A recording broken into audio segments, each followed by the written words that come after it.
Hey guys, so I wanted to make a little video here talking about something that I've been thinking about recently. So for a lot of video game music composers, something that can be a little bit of a detriment to us is that sometimes we have to wait for inspiration to strike in order to write anything of quality that we would want to actually present to a developer.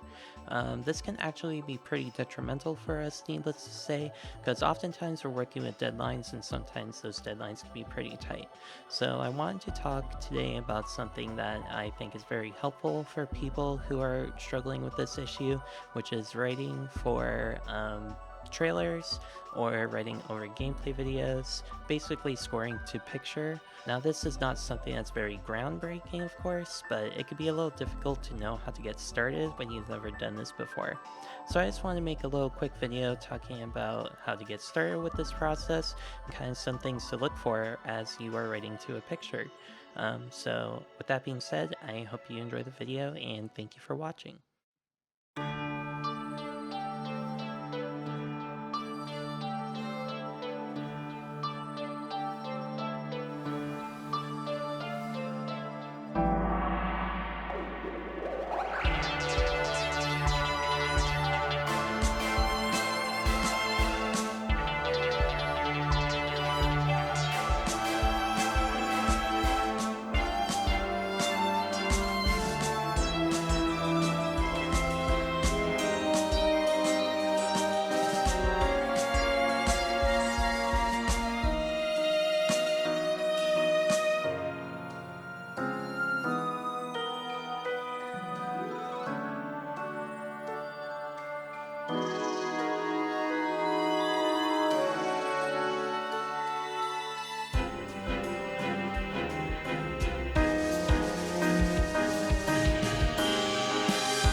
Chapter 1, Looking for Cuts.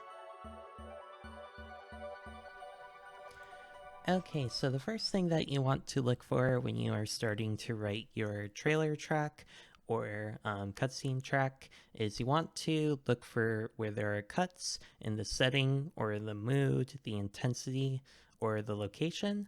Um, so this is going to be the easiest spot that you can look to, know where you can change something in the music. For example, I have markers set up here that show where these things happen. So we have the first intro here going into the pre-action hit. So I'll just play what that sounds like.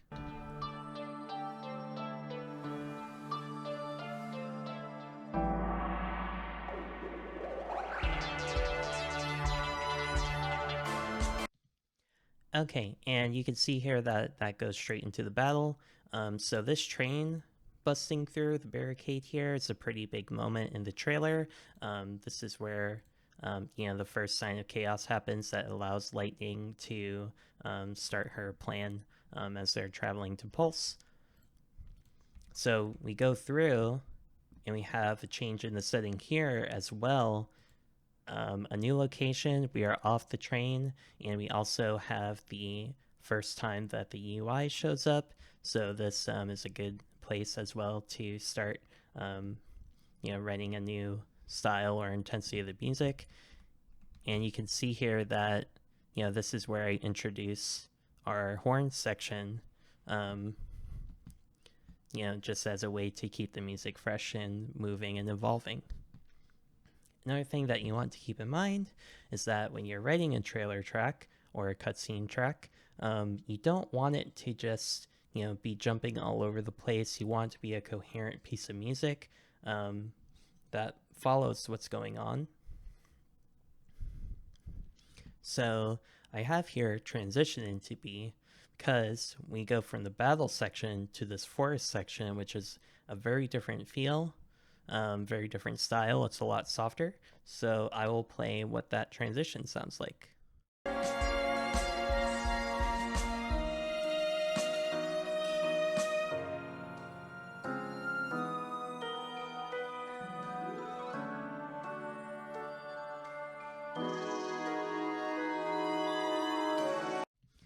And then I have this last marker here that goes, is labeled ending, because this is where the climax of the whole song kind of happens. In the trailer, we have this looming presence coming overhead, with this thing flying in the background. And then I kind of line up these two hits at the end. So yeah, just keeping track of where these things happen, setting up your markers, so you can, as you're writing these sections, when you're coming up to the new marker, you know that this is where you kind of have to start planning on, working on a new change or transition. And this also goes into what I also wanted to highlight, which is when you're writing a trailer or a cutscene track, the goal is not just to write a good piece of music to play over it. What you're really doing is you're helping to tell the story that the developer is trying to tell. So this music really needs to serve that purpose, and looking for these places where these cuts happen or transitions into new scenes is going to be like one of the easiest ways to really keep track of those things and help you to tell the developer's story. Chapter 2, Making Use of Tempo. So in this little chapter here, this one's going to be much shorter than the first one. There's a lot less to cover. This one is basically just all about using tempo changes to help the track. So one thing that I want to point out here is, if something does not fit in the tempo that you are working with, don't be afraid to change the tempo to make it fit.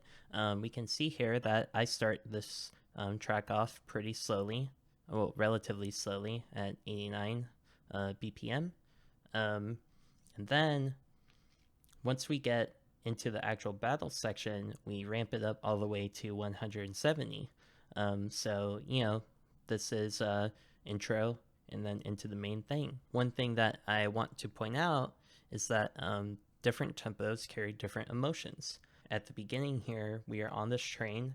Everyone's kind of looking down and desolate here. They are on their way to Pulse, and for people in Final Fantasy 13, that's kind of like the worst thing that could ever happen to you.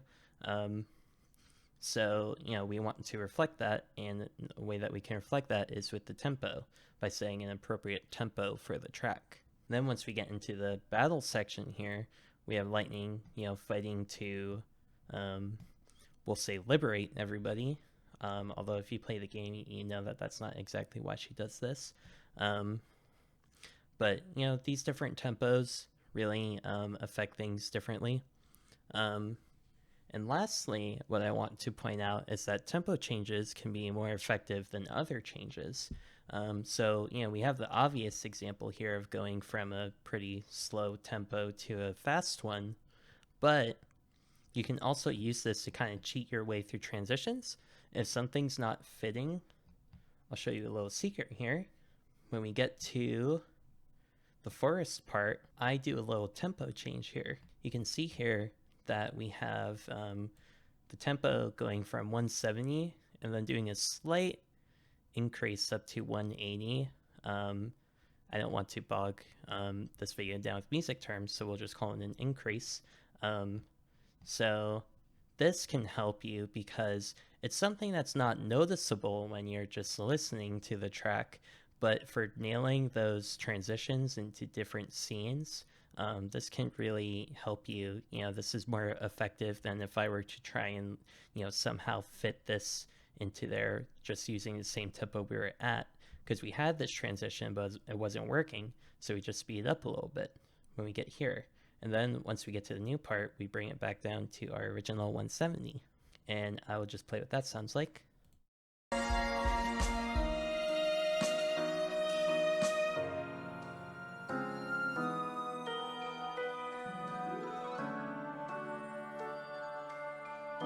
So you can hear that it's not really something that you pick up on when you're just listening to the track. It doesn't sound unnatural or anything, but this just helps you ensure that the new beat that you're landing on, like the story beat that you're landing on here with your music, just make sure that it lines up with what's going on in the video. So don't be afraid to use tempo changes like that to kind of cheat and twist the music a little bit to make sure that it's fitting.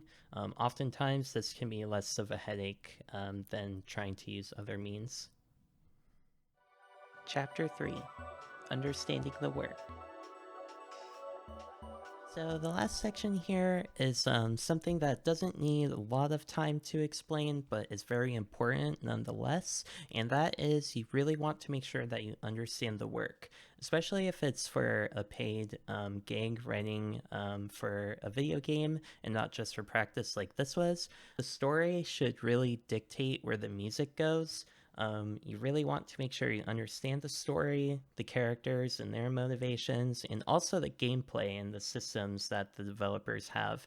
All this, at least, should be contributing to where you go with the music when you're writing. So, if you need help, if you have any questions, just don't be afraid to ask your developer for some more information or reference tracks or whatever you need, because at the end of the day they want to help you write the best music that you can as much as you want to help them make the best game that they can. So visual setting and music cohesion is very important. Final Fantasy 13 is known for that big orchestral style with their mix of electronic instruments. So you can see here we don't just have like forests, we have soldiers and robots and cities. So just keeping all this in mind when you're writing your track and choosing your instrumentation and everything, just let the game kind of dictate where you go on that. Lastly, working with strong themes is a very big help when you're trying to write a cohesive track. In this one we have a very strong violin statement that kind of flows through the rest of the track as it goes along. Even in the forest here, it's a lot softer and everything, but it's not like it sounds like a completely different song. So you just really want to make sure that kind of like what your motif is for the overall piece, and to make sure that you are staying with that so you can have a cohesive track. Okay everyone, so that's all I had for this one. I hope you enjoyed it. I hope it was helpful to some people out there.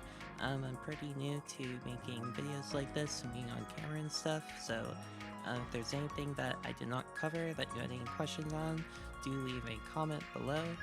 If you have any topics that you may want to see discussed in the future related to video game music composition, do also leave a comment for that.